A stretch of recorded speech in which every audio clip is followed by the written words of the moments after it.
Hey guys, today's the day, Memorial Day Murph. This is a workout that is commemorated across CrossFit gyms all over the country.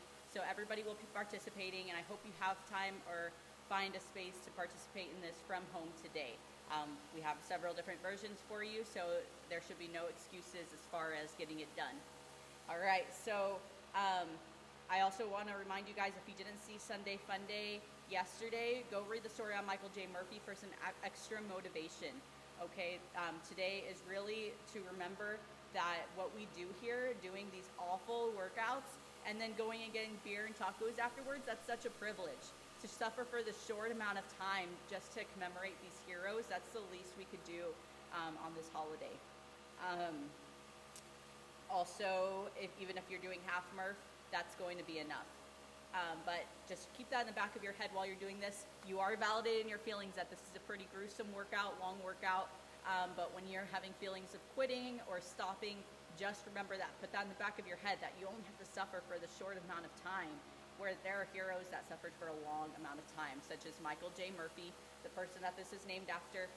Long story short, he put his life on the line to call out to get his team saved.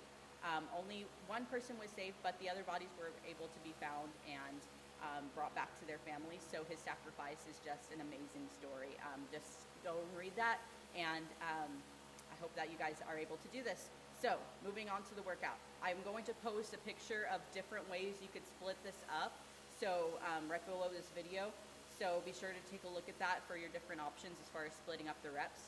But just to explain it, if you have a spot for pull-ups, the full workout, all versions, will include 1 mile run at the very beginning. The mile run has to be together, so you cannot split up the run in any way. If you cannot run, it's going to be 500 jumping jacks, touching your hands up at the top. Then you have 100 pull-ups, 200 push-ups, 300 air squats. Again, I'm going to post a picture of how those three can be split up, because they can be split up however you'd like. And then it ends with another mile run or 500 jumping jacks. If you do not have a spot for pull-ups or jumping pull-ups or any type of inverted row, what you're going to be doing, if you have a dumbbell, is dumbbell rows instead of the pull-ups. So it's going to be that mile run, 100 dumbbell rows, 200 push-ups, 300 squats, another mile run. This is what the dumbbell row will look like. Hinging forward at the hip, keep your back straight, reach down, keep your neck neutral, looking down at the ground. You don't want to be bent here, looking down at the ground. Just activate your lats and pull that into you. This is going to be that same pulling motion as you would get in ring rows or pull-ups.